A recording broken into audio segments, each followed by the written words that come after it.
Господа, вы прекрасно знаете, что тормозная система является одной из важнейших автомобилей, потому что от нее непосредственно зависит ваша безопасность. Поэтому и к выбору тормозных колодок нужно подойти максимально ответственно. Это колодки фирмы Ferrado. Данная компания уже присутствует на рынке более 120 лет. Им доверяют производители 100 самых продаваемых автомобилей в мире для установки их колодок в свои автомобили на заводе. Это не какой-то упаковщик. Компания Ferrado является разработчиком фрикционных смесей и имеет собственное производство тормозных колодок в Европе. Колодки Ferrado проходят строжайшие лабораторные и дорожные испытания, и их надежность подтверждена гоночным треком. И можно сказать, что это, пожалуй, лучший выбор для безопасного вождения и комфорта на дороге. По ссылочке в описании вы найдете гораздо больше информации о колодках и подберете их для своего автомобиля. Ну, с Богом. Идеально. Просто идеально. Мне кажется, что проблема это не в аккумуляторе, а в том, что генератор приезжает. Не может быть в таком проекте все вот так вот прям легко и без боли. Здравствуйте, если что. Значит, наша задача с вами совершить легкий проброс по городу и из одного сервиса переместиться в другой. Типичная жизнь владельца Range Rover, но нам нужен специальный сервис. Специализированный, я бы сказал, и более того, достаточно отмороженный, чтобы делать то, что мы попросим. Значит, ребята, у нас, в принципе, все в порядке. Спасибо вам, всего доброго.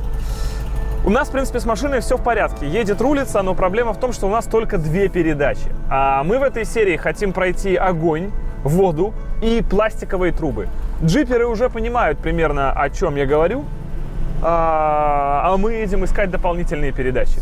Так что, господа, мы врываемся в город. Ну, кстати, как на поднятой пневме, да, сзади, смотри, какой он. Тихо, дела плохо. У нас прям пропадает мотор периодически. Нам бы доехать. Блин, а мы погибли. И мы не заведемся. Естественно.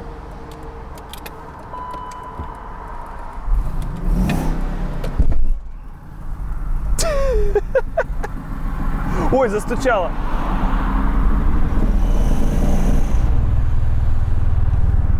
Блин, у меня странное предчувствие.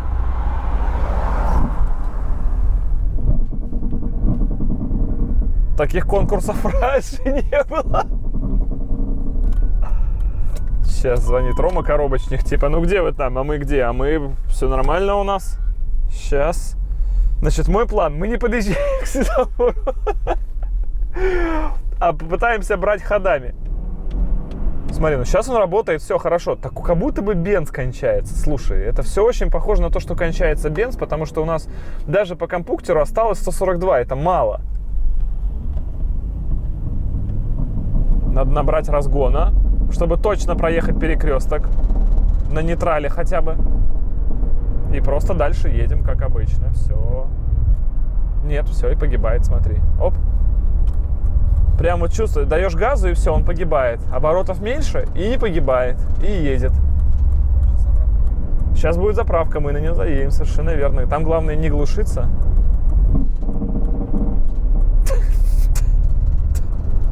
На повороте сейчас заглохнет, наверное, отольет бенз. Нам нужен самый нефильтрованный, дешевый 95-й. Охраняй машину, чтобы не угнали. Я скоро, брат. A few minutes later. Так, смотри, важный момент. О, да, датчик работает. Было 140 километров, стало 302. Значит, датчик в порядке, и по этому параметру можно ориентироваться. По-моему, прошло. Режим дерзости. Слушай, да, прошло, прикинь, это был бенз. Все, Владян, пушка, мы доехали. На косарик заправились и доехали. Ну, наверное, считай, уже почти. Все, отлично. Это был бенз, мы едем чинить коробку. Значит, с простого, да, спасибо большое. Это проблема в том, что у нас не видит блок КПП, не видит мозгов, не видит коншины. То есть, соответственно, а с коншины он что может брать? Скорость у нас может брать текущую, да? Что-то еще. Информацию. Таким образом, он стоит в каком-то аварийном режиме, потому что у него нет, он вообще не понимает, он может даже не понимать, едет машина или нет. И поэтому работает только аварийно на там, 2 первых или вообще на 1-2 передаче. Это лучше, чем трещина в гидроплите. я бы сказал. Как минимум через то, что мы экономим там, слив масла, снятие коробки и так далее. Ну, это то, что мы в первую очередь сохраняем. Да, но хуже тем, что за 5000 за 5000 рублей это не починить. Вот в чем проблема. Но чинить нам коробку придется в любом случае. Смотри, пока тут ребята отлучились. Смотри, ты это читаешь? Там была масса ошибок. А? Ну, не видел, такого не видел никогда этот автомобиль. То есть это самый дешевый ремонт, наверное, ремонт коробки за 5000 рублей. Все нормально. Потом скажем, что ребята облажались. Можно вот так сделать. Если это сработает, реально блок стоил 4850. То есть просто утопленные мозги коробки, если это было так. Но хотя бы уже нет, потому что до этого не было связи с каном у блока, а теперь она есть. Еще были ошибки по соленоидам, их тоже нет теперь. Если она поедет, это будет просто шок. За пятак коробку починили. Да, это таком сильно лучше. Так, все, я уступаю место профессионалам. Сейчас она должна поехать 200. И вот теперь драйв и налево не загорается, да, первые, вторые, третьи. Ну, иногда загоралась, но не всегда. Но горит понижайка. Это интересно. Короче, пока изменения хорошие. Есть одна первая, которая на оффроуде лучше, чем одна вторая. И вроде как, ну, горит лампочка понижайки. Это не значит, что понижайка включена. Но по моим прикидкам, учитывая, как крутятся колеса медленно на там 3000 оборотах, это понижайка. Твое мнение? Разбираем коробку все-таки, как и надо, да? Не надо, да? Согласен.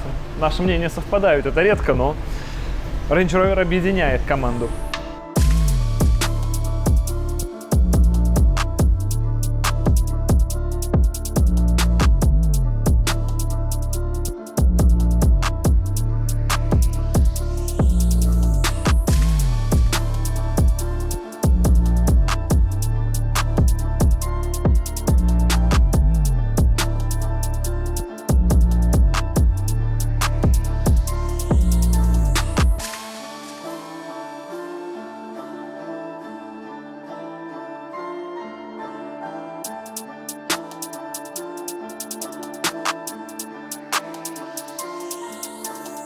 Ровно к вечеру того же дня у нас есть первые результаты. Все, что сейчас нам нужно сделать, это взять и поехать на нашем Range Rover вперед. Все эти работы, которые вы сейчас видели, доказали нам одно, что с коробкой все в порядке. Проблема была только в электрике. Смотрите. Чтобы мы объективно и точно знали, сколько сейчас передач у нас есть, есть лонч китайский, Ром, Да. настоящий, оригинальный, которому мы привыкли доверять, как у всех, а не как у этих мажоров там прямо. Какие-то там странные вещи. И лонч пишет, какая передача сейчас в коробке включена. Ничего себе! Вот это она... Слушай. Работал. И сейчас уже четвертая по ощущениям. Да. Четвертая и 60 км в час. Это говорит о том, что у нас включена понижайка. Давай попробуем как-то ее все-таки... Тут у нас выведена отдельная кнопка. Это не помогает, но тем не менее. Может быть, поможет. Короче, каким-то образом у нас включилась понижайка. И 4 передачи. Пятой пока все равно нет. Потому что как раз, вероятно, у нас и есть понижайка, да? Да, абсолютно верно. Раздаточную коробку мы, к сожалению, так и не видим через дисплей данных. Поэтому понижайка или нет, определить не можем. И Только Tiptronic по-прежнему у нас тоже никак не работал, так и не работает. То есть все-таки что-то с коробкой там, вот с этими косами, да, еще не то. Но глобально, что вы сделали? Самое главное, что вы увидели по железу? По железу мы убедились, что с коробкой в принципе все в порядке. В гидроблоке проблем нет, трещин нет, соленоиды работают, пакеты хлопают, исполнительная часть работает. Соответственно, проверили косу, насколько это было возможно, почистили, включили, поменяли блок управления электронный, и мы имеем 4 передачи. То есть, в принципе, если бы молодой человек, как я это все рассуждаю, не обращался в сервис, то есть это реально был бы ремонт за 5000 рублей по цене вот этого блока, да? Да? То есть, если бы он приехал к нам. Но эта коробка сколько еще, вот исходя из того, что вы увидели по пакетам, сколько она еще может прожить вообще? Она будет жить. Слушай, Ром, спасибо тебе огромное, прямо очень выручил.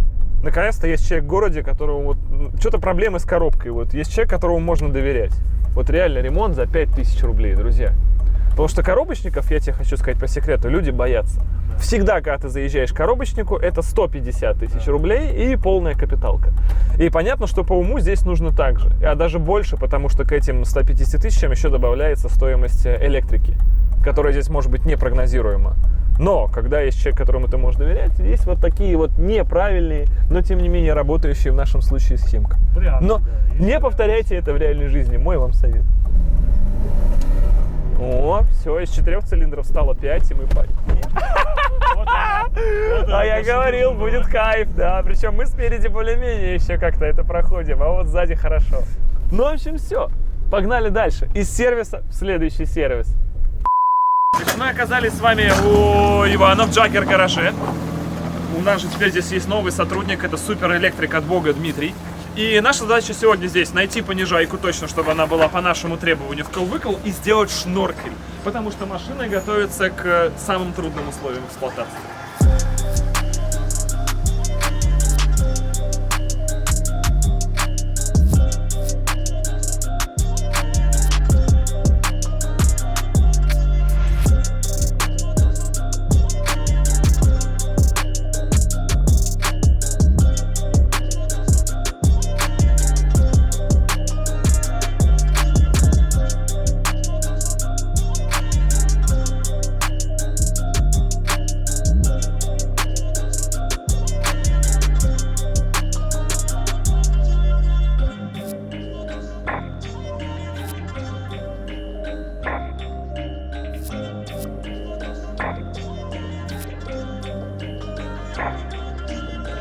Что в итоге оказалось? У сервопривода должен быть еще маленький подшипник, чтобы сервопривод не упирался в вал, который торчит с раздатки, и все это крутилось долго и счастливо. Этот подшипник куда-то потерян, поэтому серво упиралось в вал расклинивало, его становилось трудно провернуть, и серво провернуть его не могла. В итоге Иван сейчас на токарном станке вытащил оригинальную деталь Land Rover SV Autobiography Dynamic Black Edition Pro Nitro XP, и сейчас, короче, шайбочку ставили, чтобы все-таки серво дальше отошла от вала, и его не касалось. И все, заработано у нас будет понижайка. Дальше вступает дело Дмитрий. И таким образом вся мощь тех людей, которым мы доверяем, в одном месте. Да, способна вам показать, что на самом деле ценны прежде всего люди, но если у вас есть знания по поводу этого всего, то это можно сделать самому и практически бесплатно. Вот опять же прикол этих суперсложных машин, что вот так обычный парень купит, никаких сотен тысяч рублей зарплат не хватит. Но вы сейчас сами видите, что никаких сверхсложных задач мы сейчас не решаем. Главное это мозг и руки. Если у вас все это есть, берите Range Rover. Если нет, Лада Гранта в минималке, ребята, тоже хороший выбор.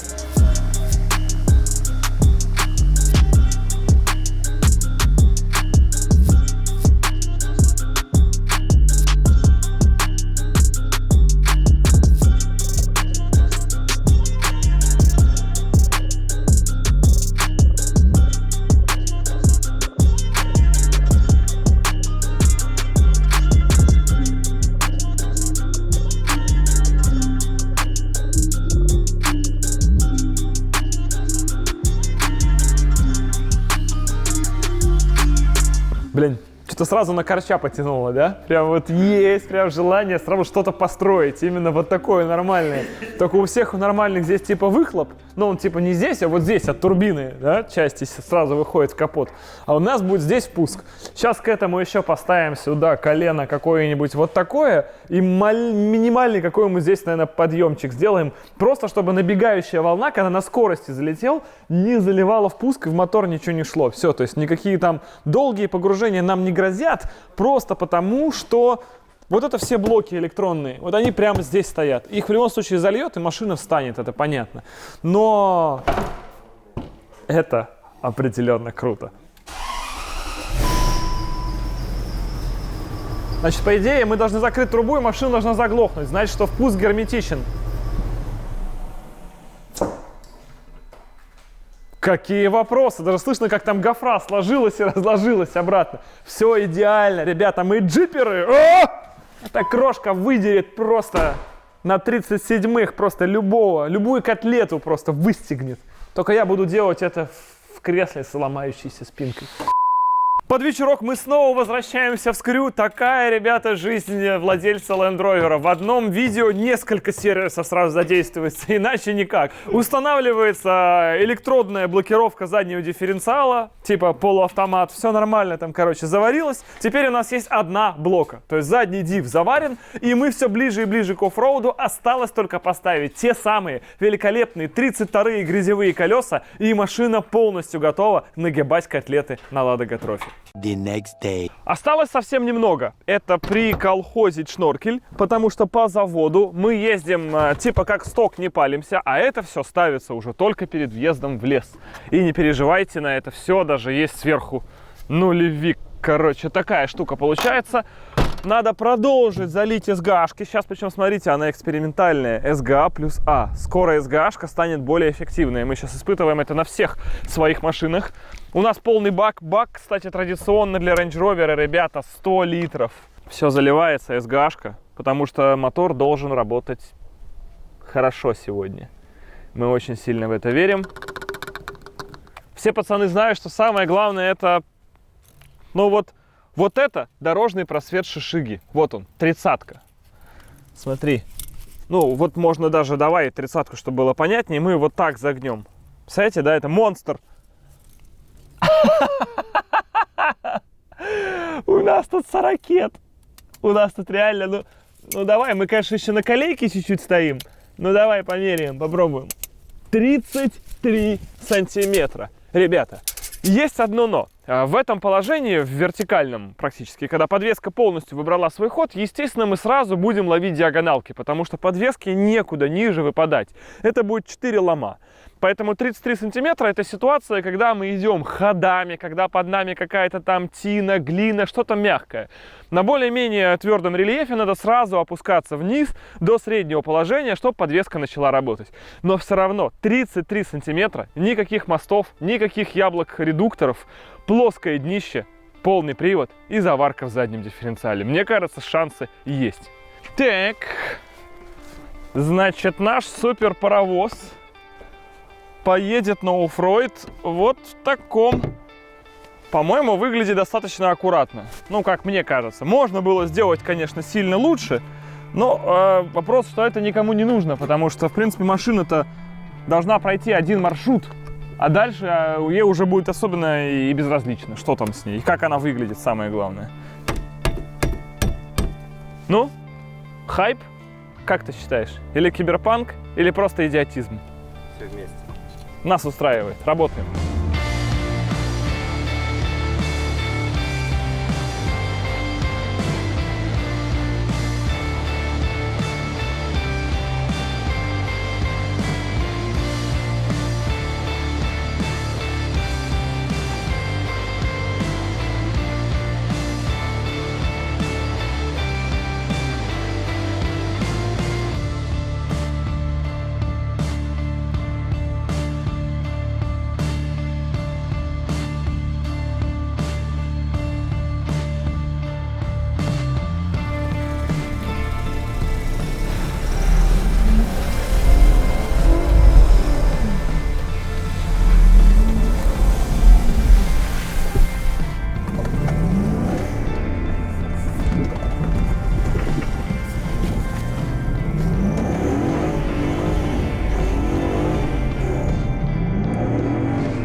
А что-то вообще крутится, нет? Да, задний полностью крутится, передний левый крутилось, сейчас назад. А, значит, все нормально. Ну-ка.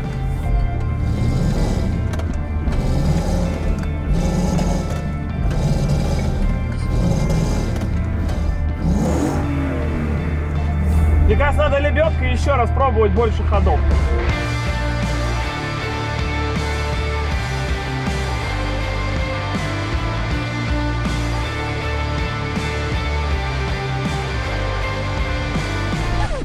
У меня идея.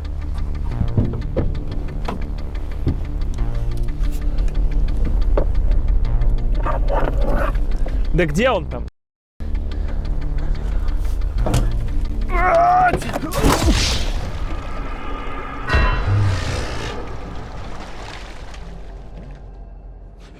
Ну нахер.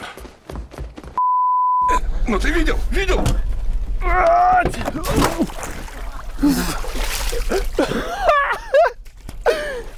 Ты заснял?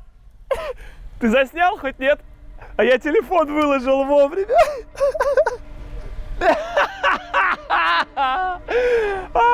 Перегибаюсь, нажимая на кнопку открывания.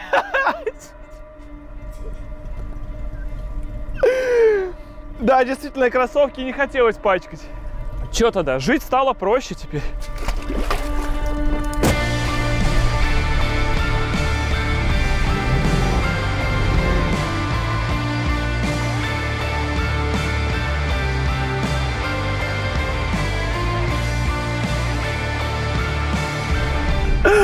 Ну ладно, на видосе уже есть какой-то экшен. Первое препятствие. Мы ударили в грязь лицом. Сейчас вымоюсь в речке, все нормально.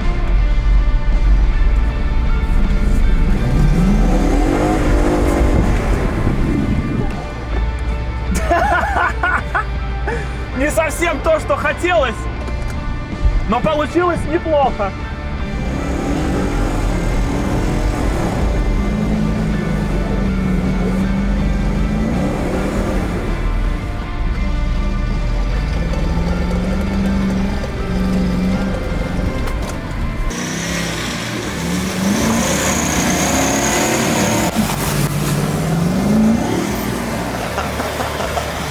Костян, привет. Слушай, я привез котик к Мишане в ремонт.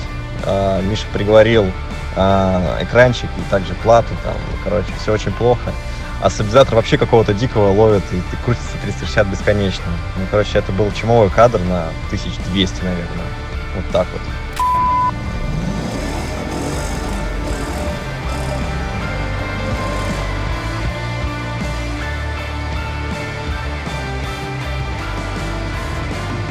Короче, мне нужно было просто технику включить. Видишь, технику включил и пошло.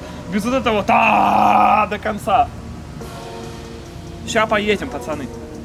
Я все понял в оффроуде. Я прошел оффроуд. Блин, я говорю, оффроуд, сток, или вот знаешь, сток, резина и блока. Все, это начинается карнавал сразу, невероятный.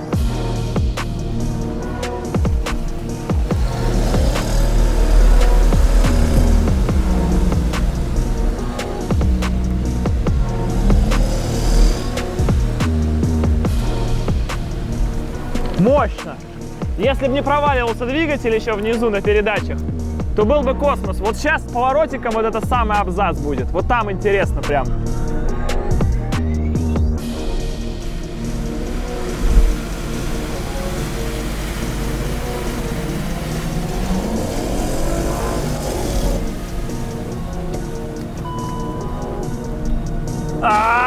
Мотор, приди!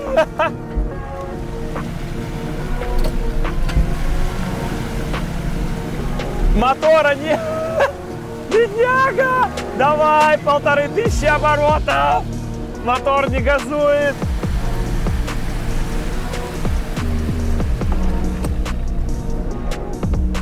Мотор в аварии стоит. Ну что, глушимся? Наверное, он уже не заведется после этого. Да заведется. Я в него верю. А, я вытащил ключ. Все, теперь его не провернуть. Блин. Ладно. Я косякнул. Ну, заодно сейчас клемму скинем, ошибки скинем. Давай. Мне кажется, что уже не заведется. Оу. Да, наверное, с ним что-то не так. Могла попасть грязь на датчике чуть-чуть. Так, ну что, все, я думаю, мы прощаемся с ним. Да. Видишь, все, беда. И у меня максимум все, в пол это 2500 оборотов. Мощности нет. Наверное, просто все залило, потому что здесь совсем все плавает. А проводка здесь уже от динозавров. Поэтому, мне кажется, и все это началось в момент, когда я именно шел на больших оборотах. То есть брызги во все стороны, вода. Короче, или просохнет, заработает, ну или мы просто дальше страдаем так, как есть. Ну, других выходов у нас нет. Мы, блин, посередине маршрута, нам сейчас обратно вообще не вариант. Че, господа, у нас есть понижайка, двигатель в аварийном режиме, мощности у нас, я не знаю, вообще там 100 сил. Мы просто идем ва-банк, короче. Это максимум, педаль в полу. Все, что я могу сейчас сделать, это вот просто надеяться, что все будет хорошо. Мы въедем на этот самый, нет, как думаешь? Давай, подъем! Подъем был тяжелый, но мы справились. У-у-у!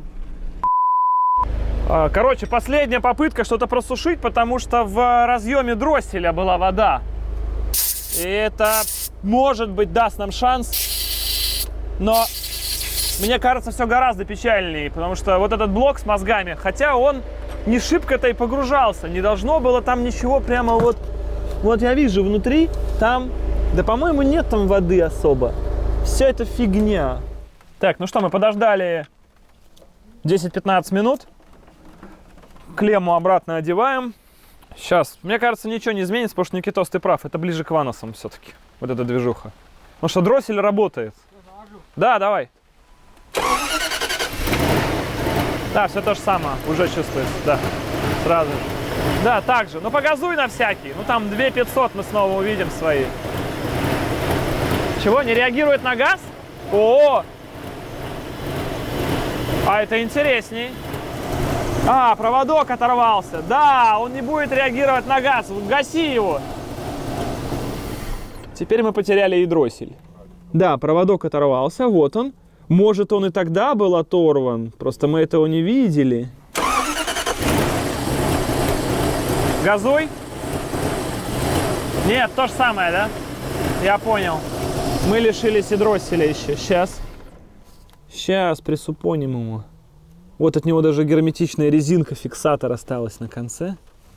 Причем забавно, мы же продули и завелись, все работало. Перестало работать именно после клеммы.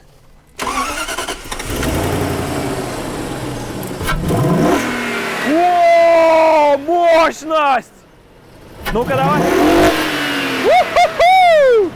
Оффроуд возвращается, М62, что ты делаешь? Остановись! Значит, клемму мы нормально, чек скинули, я же говорю. У нас есть еще, значит, одна лужа, которую мы что, ну идем тогда, получается, да, на видео в эту лужу. Правильно. Все отлично. Ну что, у нас есть мощность, у нас высохла лужа, поэтому пробуем даже без понижайки. Просто, короче, на все бабки.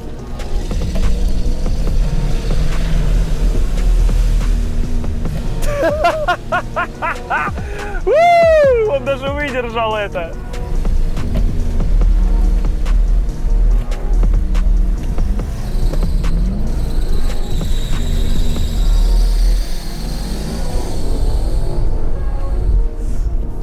Пропал гидрач, и начинает печка периодически выключаться. Видимо, намок ремень. Надо глушиться и смотреть ремень, пока он просто или слетел он, или что. Но было неплохо. Я согласен. Классика BMW, да? Одна лужа, потом чинимся. Одна лужа, потом чинимся. Такое ощущение, что ремень слетел сервисный. Потому что если выключается печка периодически и пропал гидрач, ну, нет зарядки, и понятно, что и все. Нет, ремень на месте, просто все намокло, и, видимо, его проворачивает. Да, все в порядке, пацаны. Это главное. Все, мы просто сейчас подсохнем. И надо еще поискать что-то. Я хочу прямо попробовать. Сейчас я найду. Здесь были места. Но тут в начале хода 100% нужно.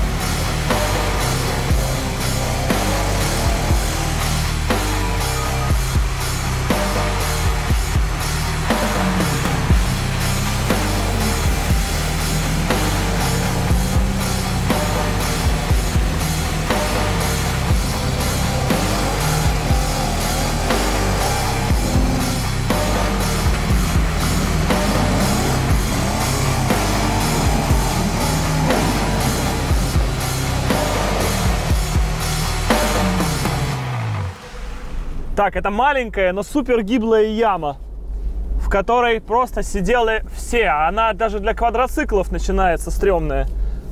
Конечно, сейчас сухо, это понятно. Вот я о чем и говорю, видишь, все, это готово. А все. До свидания. Да, Игорян, надо подъезжать. Да, вот этот прикол с этой ямой. Ты говоришь, она высохла, там трава. Нет, просто геометрии не хватает, видишь, расклинивает. Выглядит безнадежно абсолютно. Надо газовать. Картина максимально удручающая, да, конечно?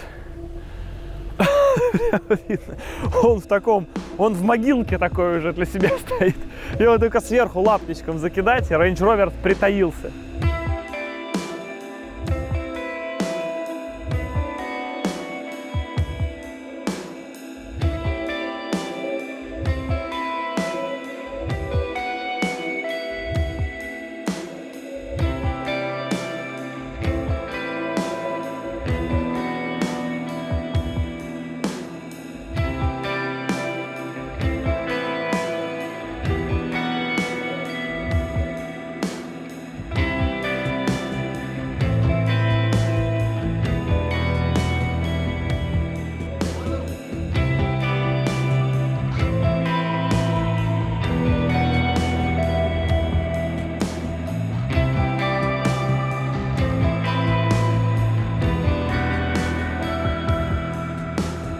Да, ямка-то такая, с подвохом.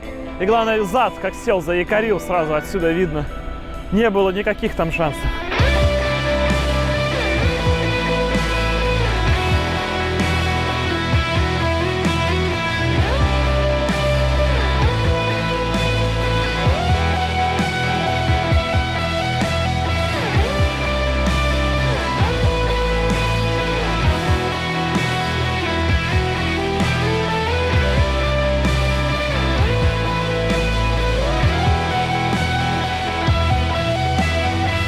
Давненько таких приколов не было на оффроуде, господа. Вот что я хочу сказать. В прямом и переносном смысле мы ударили в грязь лицом. И я, и Range Rover, и понятно, что едет он, ну, далеко не лучшим способом. Он очень тяжелый, и это всего лишь АТ-шная резина, которая мылит. Да, конечно, не шоссейка, но многого особо он не может. Он просто тяжелый. То есть вся его тактика в конце, когда я прикатался, это разгоняешься вот так, загоняешься в грязь. И дальше, если у него преимущество за счет того, что у него плоское дно, нет мостов и ничего не плужит, он всегда хорошо может сдать назад. Но, конечно, с весов и прочего, ну, очень много чего не хватает. Даже одна блокировка сзади помогает, но не сильно. Ну и в верхнем положении подвески, да, чем выше вы делаете подвеску, тем меньше ходов подвески. Получается ерунда. У вас вроде дорожные просветы есть, но чем больше дорожный просвет, тем больше вы подвержены диагоналкам. Ну, короче, какая-то проблема в связи с этим вырисовывается.